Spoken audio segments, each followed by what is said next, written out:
दुकानों में name plate लगाने के मामले में सुप्रीम कोर्ट में सुनवाई टली। अंतरिम रोक का आदेश फिलहाल जारी रहेगा। नेम प्लेट विवाद पर सुप्रीम कोर्ट बोला, हमारा आदेश साफ है, अगर कोई नाम लिखना चाहे तो लिखे, जो ना लिखना चाहे उसे मजबूर नहीं किया जा सकता। यूपी सरकार ने कहा कि पारदर्शिता सुनिश्चित करने के लिए दुकानों पर मालिकों के नाम लिखने दिया गया निर्देश। यूपी बीजेपी में all is not well. Keshav Prasad Maurya के बाद अब ब्रजेश पाठक भी सीएम योगी की मीटिंग से दूरी बनाते हुए नजर आए। सीएम योगी की मीटिंग में शामिल नहीं हुए ब्रजेश पाठक लखनऊ मंडल की मीटिंग से पहले दिल्ली के लिए रवाना हुए। यूपी सीएम योगी आदित्यनाथ आज शाम को 5:30 बजे तक पहुंचेंगे दिल्ली। कल नीति आयोग की बैठक में शामिल होंगे। सीएम योगी पीएम मोदी से करेंगे मुलाकात। गृह मंत्री अमित शाह और बीजेपी अध्यक्ष जेपी नड्डा से की मुलाकात की संभावना। केशव प्रसाद मौर्य को लेकर बोले, अखिलेश, सुनने में आया है कि मौर्य जी मोहरा है, वो दिल्ली वालों के वाईफाई का पासवर्ड है। यूपी सरकार पर अखिलेश यादव ने बोला हमला, कहा कि यूपी में बड़े स्तर पर भ्रष्टाचार, कई विभागों में बड़े पैमाने पर दलाली हो रही है। बलिया में ट्रकों से वसूली के मामले में सीएम योगी का एक्शन। एसपी एएसपी हटाए गए। सीओ दरोगा समेत 18 पुलिसकर्मी सस्पेंड, 2 पुलिसकर्मी और 16 दलालों समेत 18 लोग गिरफ्तार। मौके से फरार 3 पुलिसकर्मियों की तलाश में छापे। अवैध वसूली की शिकायत पर वाराणसी के एडीजी पीयूष मौर्य और आजमगढ़ के डीआईजी रेंज वैभव कृष्ण ने की थी रेड। बिहार विधानसभा के मानसून सत्र के अंतिम दिन भी आज जबरदस्त हंगामा। सदन में टेबल पलटने की कोशिश कर रहे विधायकों को स्पीकर ने दी चेतावनी।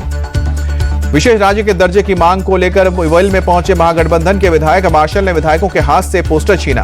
आरजेडी एमएलसी और लालू यादव के करीबी सुनील सिंह की विधान परिषद की सदस्यता रद्द हुई। मुख्यमंत्री नीतीश कुमार की मिमिक्री करने के मामले में कार्रवाई हुई। बिहार बीजेपी के नवनियुक्त अध्यक्ष दिलीप जायसवाल का बयान, नीतीश कुमार के नेतृत्व में लड़ेंगे 2025 का असेंबली चुनाव। एनडीए के सामने टिक नहीं पाएगा महागठबंधन। जेडीयू नेता केसी त्यागी ने इमरजेंसी के दौरान जेल में बंद रहे आंदोलनकारियों को सम्मानित करने की मांग की। पीएम मोदी को पत्र लिखा। 50,000 रुपए पेंशन देने की भी मांग। पटना में सचिवालय का घेराव कर रहे शारीरिक शिक्षकों पर पुलिस का लाठीचार्ज। वेतन बढ़ाने की मांग को लेकर कर रहे थे प्रदर्शन।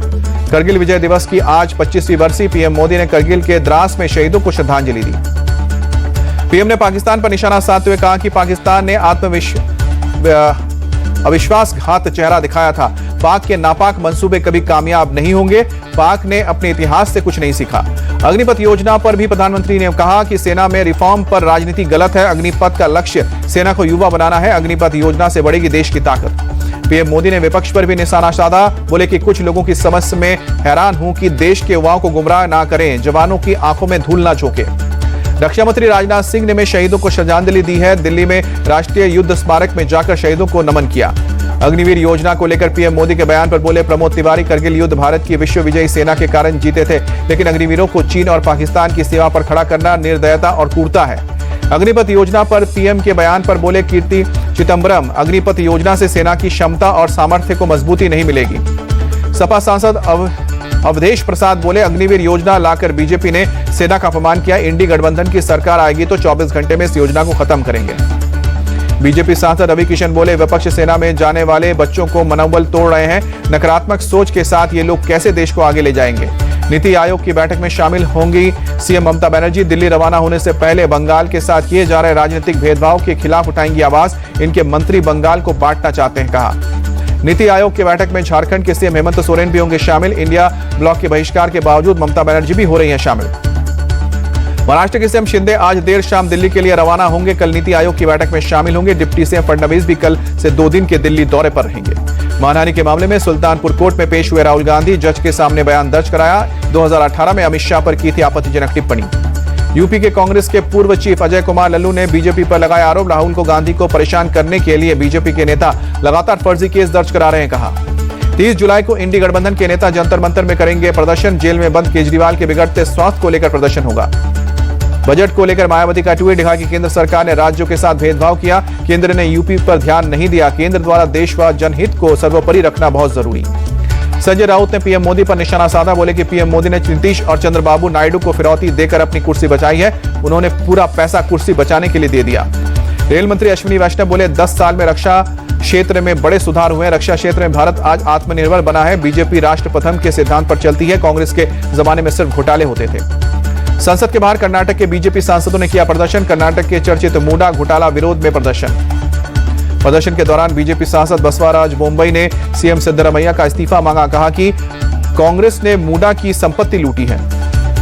बीजेपी के प्रदर्शन पर बोले डीके शिव कुमार, कांग्रेस सरकार में कोई गैर कानूनी काम नहीं हुआ है। बीजेपी झूठा प्रचार कर रही है। कर्नाटक में बीजेपी घोटालों की सरताज। बीजेपी सांसद सुधांशु त्रिवेदी बोले, कर्नाटक में कांग्रेस सरकार बनने के बाद भ्रष्टाचार बढ़ा, मुडा घोटाला की उच्च स्तरीय जांच होनी चाहिए। टिहरी गढ़वाल के बूढ़ा केदारनाथ में बादल फटने के बाद बाढ़ जैसे हालात, मौके पर पहुंचा प्रशासन, नुकसान का आकलन जारी। रुद्रप्रयाग में मदमेश्वर ट्रैक पर गोंडार के पास 25 से 30 लोग फंसे, 10 लोगों को हेलीकॉप्टर के जरिए बाहर निकाला गया, बाकी लोगों को निकालने के लिए एसडीआरएफ जुटी। नवसारी में भारी बारिश के बाद शहर में बाढ़ जैसे हालात, पूर्णा नदी का जलस्तर बढ़ने से निचले इलाकों में पानी भरा। सूरत में मूसलाधार बारिश के चलते बाढ़ जैसे हालात, जगह जगह पानी भरा, नदी में तब्दील हुई सड़कें। दिल्ली में साकेत मेट्रो स्टेशन के पास ड्रोन का विजुअल आया सामने, भारी बारिश के बाद पानी से लबालब दिखी सड़क। लुधियाना में गिल रोड स्थित प्लास्टिक के गोदाम में लगी आग, कड़ी मशक्कत के बाद दमकल की गाड़ी ने काबू पाया। यूपी के बिजनौर में सड़क हादसे में 2 कांवड़ियों की मौत, 2 की हालत गंभीर। रायगढ़ में अलीबाग के बीच रेस्क्यू ऑपरेशन, समुद्र तट पर फंसे हुए मालवाहक जहाज से 14 क्रू मेंबर्स बचाए गए। कोलकाता के गिरीश पार्क इलाके में एक घर में लगी आग, दमकल की गाड़ियों ने आग पर काबू पाया है। लाओस में चीनी विदेश मंत्री से मिले एस जयशंकर, दोनों नेताओं के बीच भारत चीन सीमा पर विवाद को खत्म करने को लेकर बातचीत हुई। जयशंकर बोले, एलएसी और पहले समझौते को सम्मान करे चीन। भारतीय विदेश मंत्री की वांग यी को 2-2 कहा कि भारत चीन संबंधों पर सीमा विवाद का असर सीमा पर जैसे हालात होंगे संबंधों में वैसा ही दिखेगा।